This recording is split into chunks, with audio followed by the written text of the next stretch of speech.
Avec cette chaleur, tout le monde est en maillot de bain. Qu'est-ce qui fait chaud? Ah non, pas lui.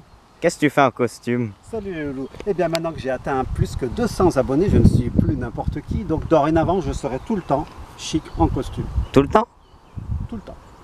Aujourd'hui, je vais vous parler des pourcentages d'évolution, pourcentage d'augmentation, pourcentage de diminution, pourcentage de variation.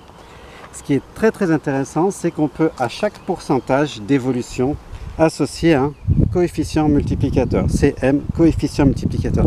Et ça, on le verra dans d'autres films, c'est très pratique pour faire toutes sortes de calculs. Un pourcentage correspond à un coefficient multiplicateur. Multiplicateur parce qu'on multiplie par lui. Par exemple, une augmentation de 17%. Si j'augmente une quantité de 17%, ça revient à la multiplier par 1,17. D'où il sort ce 1,17? Et bien j'ai fait 1 plus 17 sur 100. Ça, c'est le coefficient multiplicateur qui correspond à augmenter de 17%. Un exemple, un costume, par exemple, très chic, comme ça, qui coûterait, par exemple, 350 €.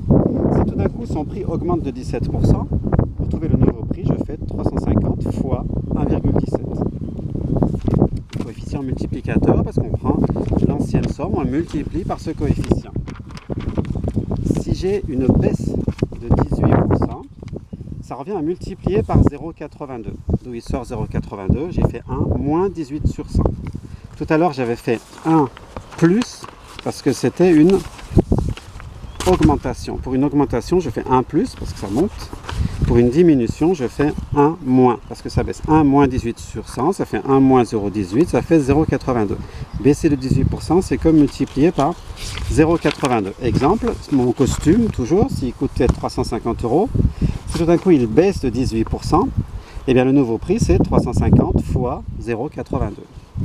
Voilà, donc vous avez compris comment ça marche. Le coefficient multiplicateur c'est 1 plus ou moins t sur 100. Plus quand ça monte, moins quand ça descend. Le coefficient multiplicateur est donc plus grand que 1 quand on a une augmentation. Quand je multiplie par plus que 1, j'ai un nombre plus grand à l'arrivée. Le coefficient multiplicateur est plus petit que 1 pour une diminution. Après, vous allez me dire, ça c'est pour passer du pourcentage au coefficient.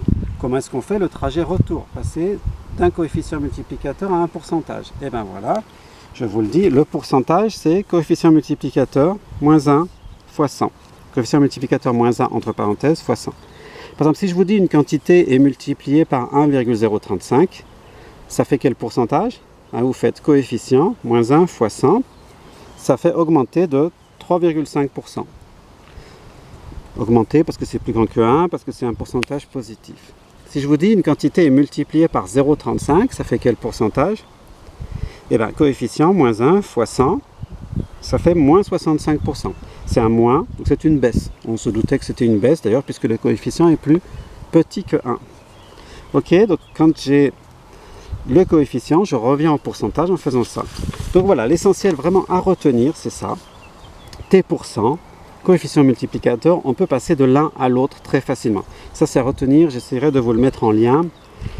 Pour passer de t% au coefficient multiplicateur, je fais 1 plus ou moins t sur 100. Pour passer du coefficient multiplicateur au pourcentage, je fais coefficient moins 1 fois 100. Retenez bien ces deux formules pour passer de t% au coefficient multiplicateur. Voilà. Eh bien salut. Au revoir les loulous. Mais qu'est-ce que tu fais avec ça? Quoi ça? Eh ben, je vais me baigner, mardi. Maintenant, c'est la plage, je me baigne. Salut les loulous.